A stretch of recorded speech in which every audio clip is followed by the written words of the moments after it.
what kind of steroids were dudes doing back then? I mean, basic. You got, your tests, D-ball.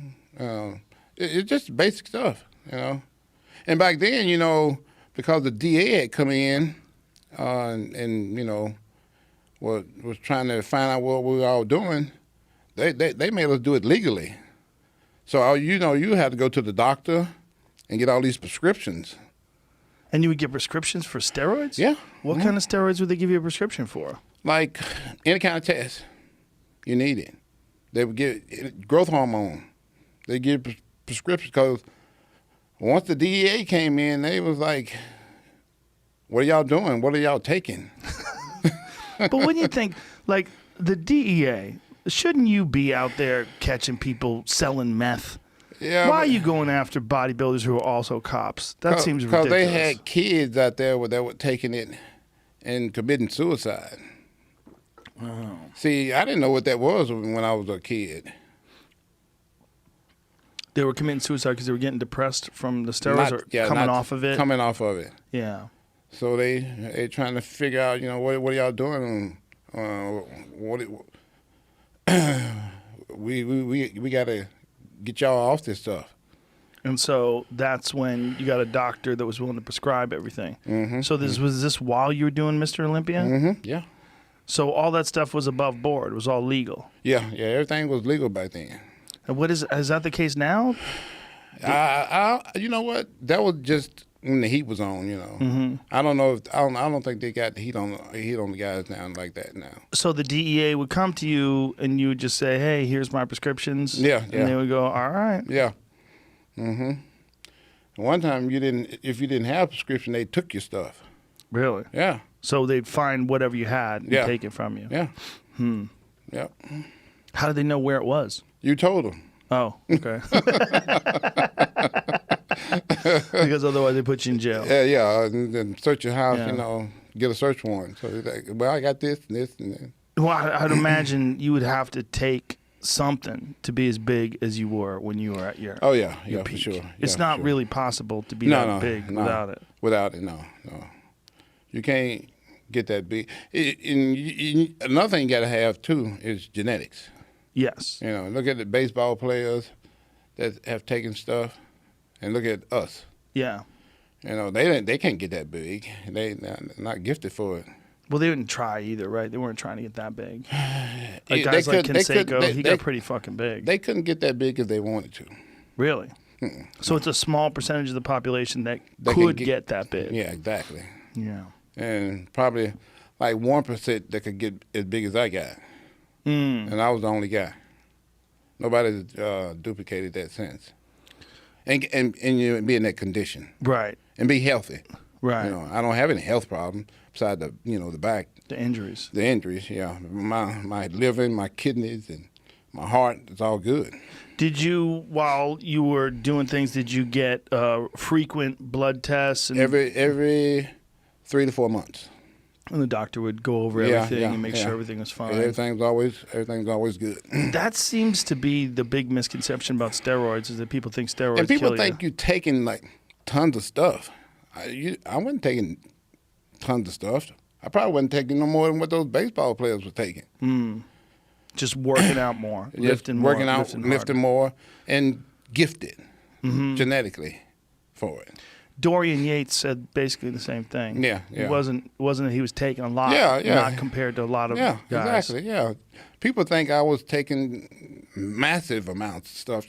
If I'd been taking massive amounts of stuff, I don't think I'd still be here. I don't think I'd be as healthy as I am now. Right. Besides my back surgery and neck surgeries, I'm all good. And like I said, my liver and my kidneys and heart and everything's still holding up real good. Now, when you would get off for that 3-month period, would you cycle off of everything? No, cold turkey. Cold turkey? Yeah, really? Cold turkey. I didn't take anything or nothing. And what did you feel like over those 3 months? Normal. Really? Normal. Didn't bother me a bit. So you got just great genetics, man. Craziest ever. Yeah, I mean, obviously, there's no way you could take all, Cold turkey, I stopped everything. One day, I'd be taking, a bunch of stuff. Next day, nothing. And your body would just feel normal. Body felt normal. Didn't bother me a bit. That's so crazy. Didn't get depressed or nothing, you know. Yeah. Felt normal. That's just genetics. Yeah. I still was strong. Wow. I could still, you know, squat, you know. I could squat, you know, 700-800 naturally. Wow. Mm-hmm. So you basically capped a lot of your gains. Yep, I was still 300. Still 300 pounds, you know, without taking all that stuff. And so then after the 3 months, then you would slowly ramp back up? Slowly ramp back up, yeah.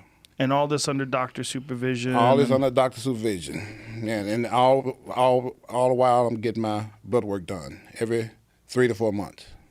So a lot of guys, after they're done competing, then they have to get on testosterone replacement therapy because the endocrine system's kind of messed up. Exactly.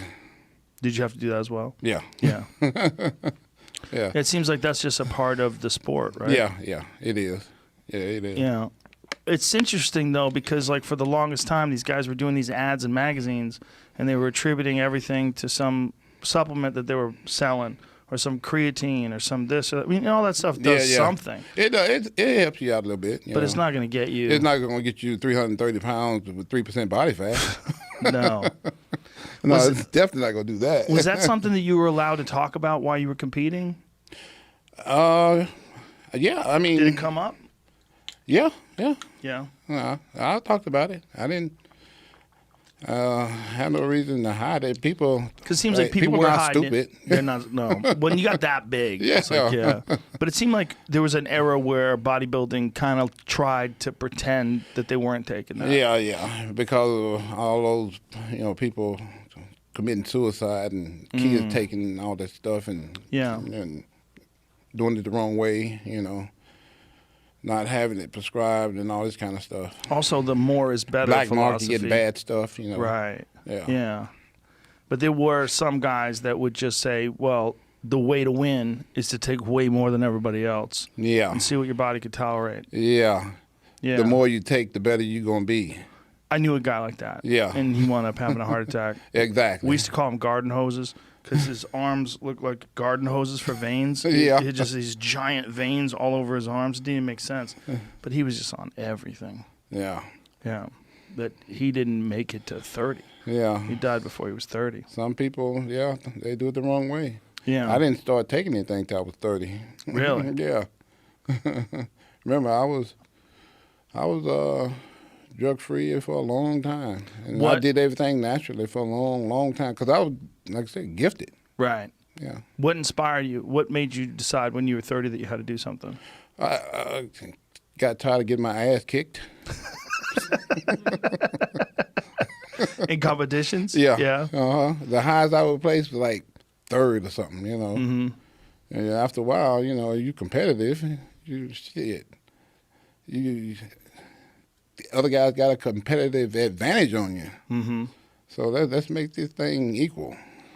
Is this something somebody suggested to you? Yeah.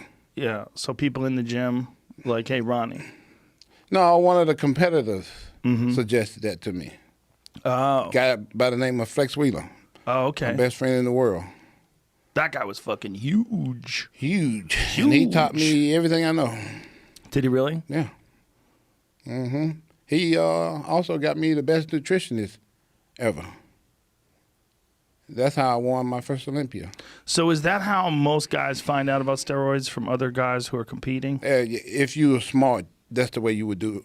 Somebody that knows, what they're doing, and somebody that's successful at it, not some dumb trainer, right? That think they know, right? You know, Flex had won, major contests, and was a real experienced bodybuilder at the time. You know, I'm still new to the sport. Right. I didn't get into it till I was 24. You know, I think he started probably when he was like 16, 17, somewhere in there. I never did that kind of stuff because we didn't have it where I was from.